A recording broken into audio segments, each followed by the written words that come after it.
नमस्कार। आध्यात्मिक संसार में आपका स्वागत है। साधक साधना में सफलता प्राप्त करने के लिए तमाम प्रकार की युक्ति, तमाम प्रकार के उपाय खोजते रहते हैं।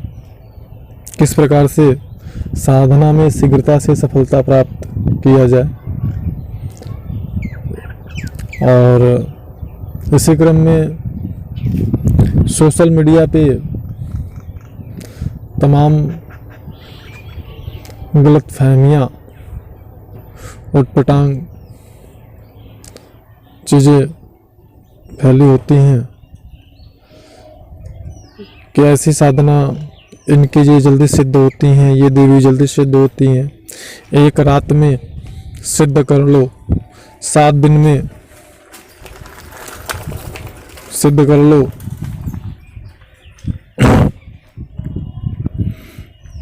तीन रात में सिद्ध कर लो। ये देवी रात में आके इच्छा पूरी करती हैं।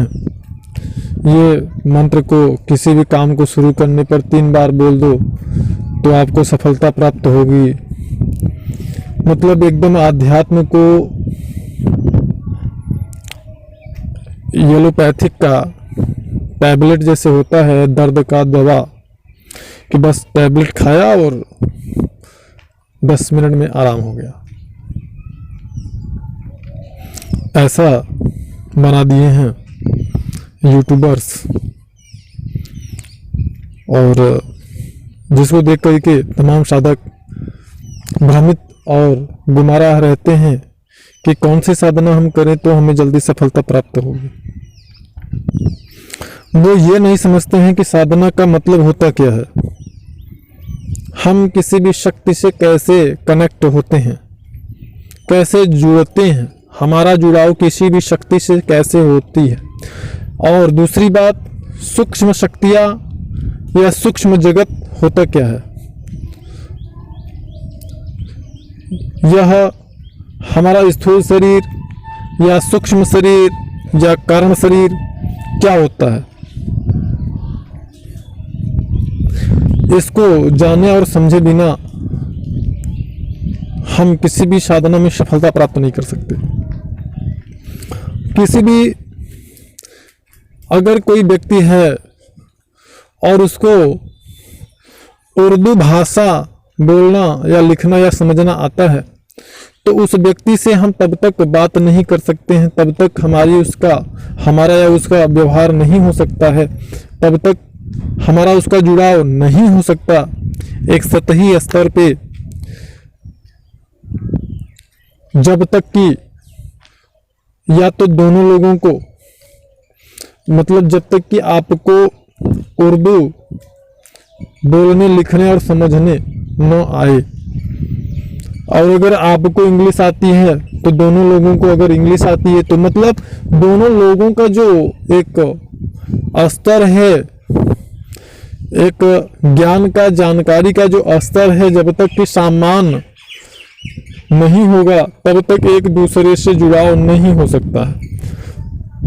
उसी प्रकार साधना करते हुए जब तक हमारी साधना सूक्ष्म शक्तियों यानी सूक्ष्म शरीर में, हमारे जब तक सूक्ष्म शरीर का विकास नहीं होगा या नहीं होता है या नहीं होगा, तब तक हमारा सूक्ष्म शक्तियों से जुड़ाव नहीं हो सकता है। इस बात को समझना होगा।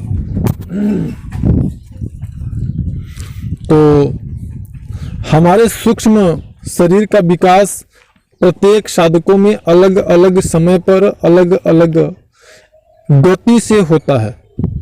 ऐसा उनके चित्त पर स्थित मलिनता या पूर्व जन्मों के कर्मों के संस्कार के कारण या तमोगुण या क्लेशात्मक कर्मों के संस्कार विद्यमान होने के कारण होते हैं। जिनके चित्त पर सत्व गुण की प्रधानता होती है, उनके सूक्ष्म शरीर का विकास जल्दी होता है। जब आपके सूक्ष्म शरीर का विकास होने लगता है, तभी आपको उस शक्ति से आपका कनेक्शन होता है, जुड़ाव होता है। यहाँ पे सबसे मजेदार बात यह है कि जब आप के सूक्ष्म शरीर का विकास होता है, आपकी साधना जब सूक्ष्म शरीर में होने लगती है, उस दशा में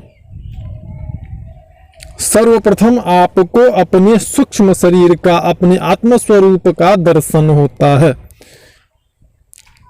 और जो सूक्ष्म शरीर होता है वह पूर्णतया ट्रांसपेरेंट होता है, पारदर्शी होता है। साधक ध्यानावस्था में मंत्र का जाप करते समय या योग निद्रा में या स्वप्नावस्था में अपने सूक्ष्म शरीर का दर्शन कर सकता है। ज़्यादातर साधकों को अपने सूक्ष्म शरीर का दर्शन मंत्र जाप के समय में ही होता है और उसको ऐसा दिखता है कि जैसे मैं बैठ करके मंत्र जाप कर रहा हूँ, एकदम ठीक हूबहू हमारे ही स्वरूप का कोई पारदर्शी प्रतिबिंब, परछाई जो है सामने बैठ करके मुझे बड़े ही मगन होकर के, बड़े ही ध्यान अवस्था में, बड़े ही भाव विभोर होकर के वह हमें देख रहा है, हमें वाच कर रहा है। जब आपको अपने सूक्ष्म शरीर का भान होने लगता है, तब आपका संबंधित शक्ति से जुड़ाव होना शुरू होता है, क्योंकि तब आपके मंत्रों की जो फ्रिक्वेंसी होती है वह भी अति व्यापक होती है, जो कि संबंधित शक्ति तक पहुंचती है। तो यहाँ पर YouTube पे तमाम भ्रमात्मक चीज़ें हैं, उन पे बिल्कुल आप गौर न करें। और साधना कोई भी हो, जब तक आप एक निश्चित समय सीमा तक कठोरता के साथ में साधना नहीं करेंगे, तब तक सफलता मुश्किल है, वह कितनी भी छोटी से छोटी शक्ति क्यों न हो। और जितनी आसानी से YouTube वगैरह पे इस चीज़ों को दिखाते हैं, तो ऐसा सिर्फ एक ही माध्यम से हो सकता है कि आपका गुरु या मार्गदर्शक आप पर कृपा कर दे, शक्तिपात कर दे, सिद्धि ट्रांसफर कर दे, तो ही आपको